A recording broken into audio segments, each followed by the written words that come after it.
We're going to be working on, Moody Cloud here. Emo Cloud here. Probably easier just to turn that.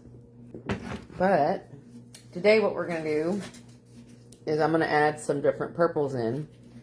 Now my Liquina is on my palette paper already, and it's kind of thickening up. I'm almost at the end of that bottle, and that's what happens with that, is it gets darker and thicker. But I went ahead and mixed some cobalt blue with some magenta here and made a really cool purple and then a warmer purple. What I want to do is add some purples and stuff in. I want to make sure that I'm pulling out the moodiness of this sky. This is a tumultuous sky. This is going to take some time because, you know, we don't get in tumultuous situations and it happened like immediately. This is stuff that's usually built up over time. So we'll consider this therapy today. And I'm just mixing my Liquine with my cooler blue right now, just to get it off my palette there. Now the type of brush that you want when you're doing this, I'll just use the same one that I used last week, if I can freaking find the dang thing. Why do I do this to myself? It's this one, but it's the small one. I literally just had that brush. Fan brushes are good to use for this. This one's not as clean as I'd like it to be. It's a little crunchy, which can be good for texture. Not what I'm going for. Utilize how much paint that you put on this thing to add your layers a little bit more effectively. Alright, so I got my fan. I had a fan brush.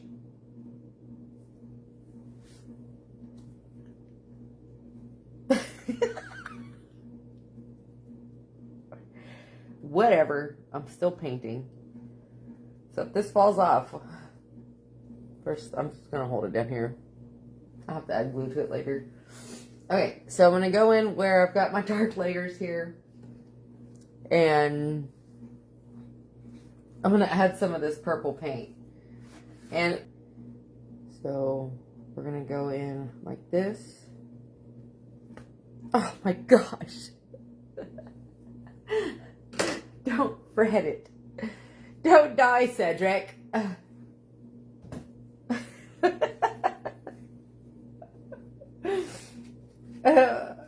I mean, if life's gonna give you lemons, make some damn lemonade.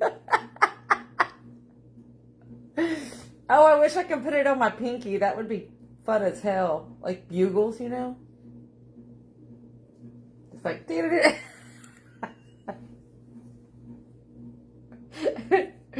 If someone could come up with that, that would be great. Just like, ah, la, la, la, la, la. All these are fan brushes. So I'm just going to layer in this beautiful purple that I made. And I'm going with the cooler purple right now. I don't think it needs to be too warm of a sky. But you can see what that does, what that Liquine does to it. Okay, now you can see we've added pigment.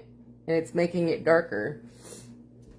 And then when you get up close to the painting, you can see every single brush stroke from every single session from previously.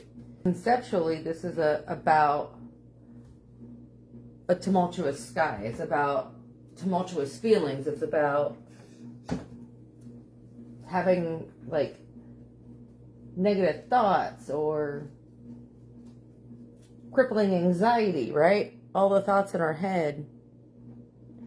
A new level of finger painting. Totally. Oh, hi, Auntie Esther. I don't know if I already said that. Hi. Guam's in a house.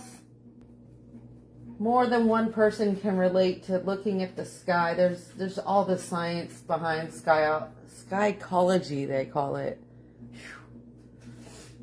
Man, guys, there's something there.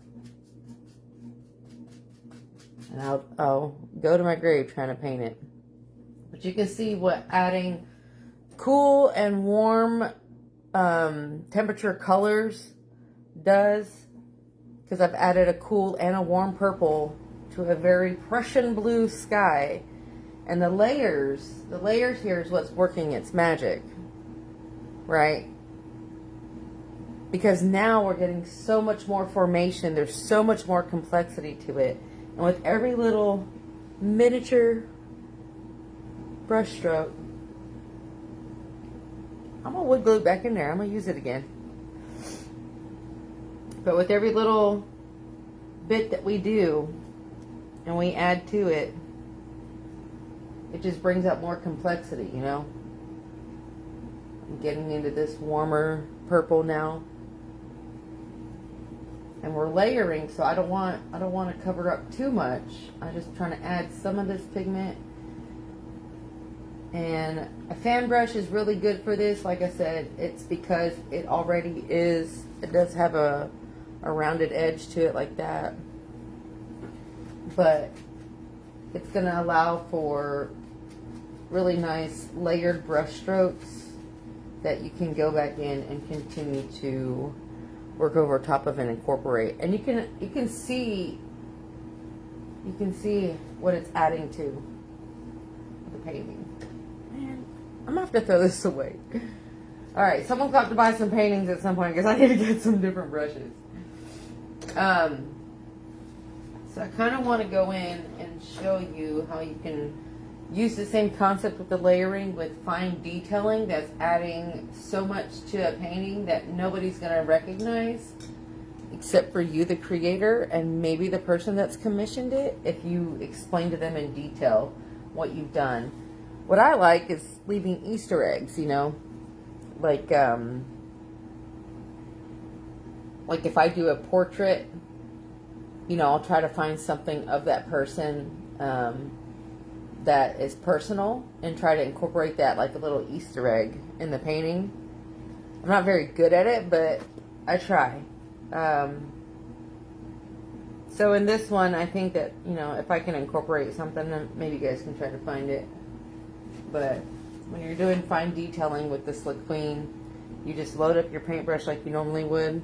And I've just got some more of the cobalt blue, and it's kind of the more cool blue. And I don't have as much Slick Queen. There is still enough here to thin this out and to make it layerable.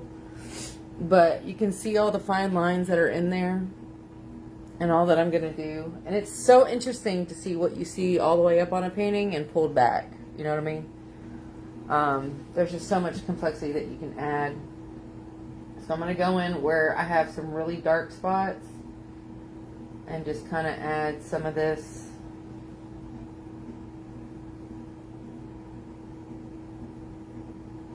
around the edges of some of these lines. And you can kind of see how it pushes things back and forward once you have a turn that painting. All right. But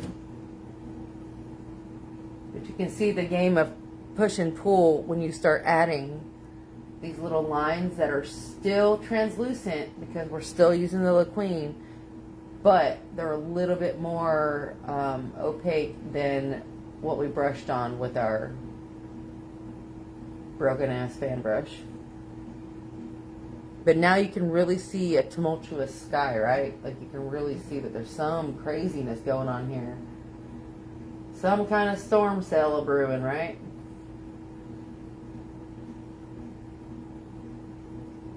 And some people don't understand how art is therapeutic, but when you're sitting here and you're doing this type of work, or just like being creative in general, the way that my mind works is, like I said, it is therapeutic, but it also makes it to where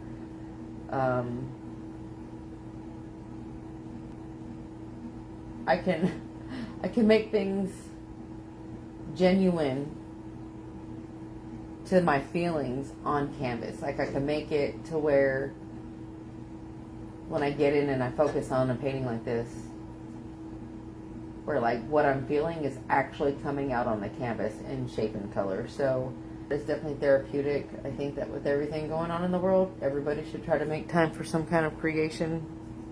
As of right now, I'm just sharing the knowledge, you know. If you keep turning the painting, like Mr. Kelsey says, then you're going to achieve this overall look all over the canvas and not get stuck on one part. I guess this is why skies are so interesting to me, is because you can make it something that you see, that you relate to, and then more people relate to it. But I'm leaving all these white spots from the original reducted painting. I'm leaving those open because I do want to come in with the lighter color paint and layer that on as well. But you can see how this actually does work pretty well. And my favorite thing is always, you know, taking a moment to look and appreciate the mark making that you're making, that you're doing, that you're creating. But like seeing where things are coming through and how that actually mimics what we're thinking and what we're feeling.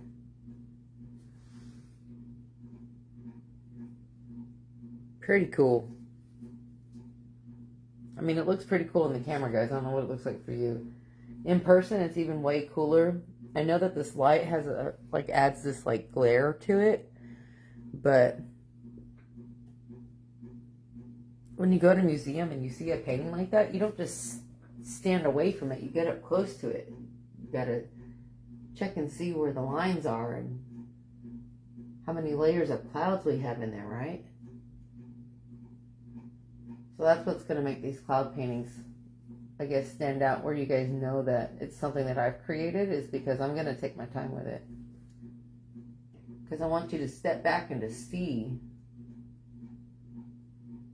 the bigger picture, but you also have to get up and see the details to understand the bigger picture, right? And that's just life in general. I think it is anyways. And another good thing about this technique, where you're layering, and then when you start, from when you start from the reductive method to the layering, is the canvas serves as a texture. And you can see that pretty evidently here in these white spots, which is barely brushed over. The canvas serves as adding texture to these clouds, which I don't know if you know about texture in clouds. It just makes it, it's not like they actually have a texture. They look like they have a texture, but because they're so atmospheric, you get up close to them and then you can see where the molecules are like dissipating around the edges. It's super cool.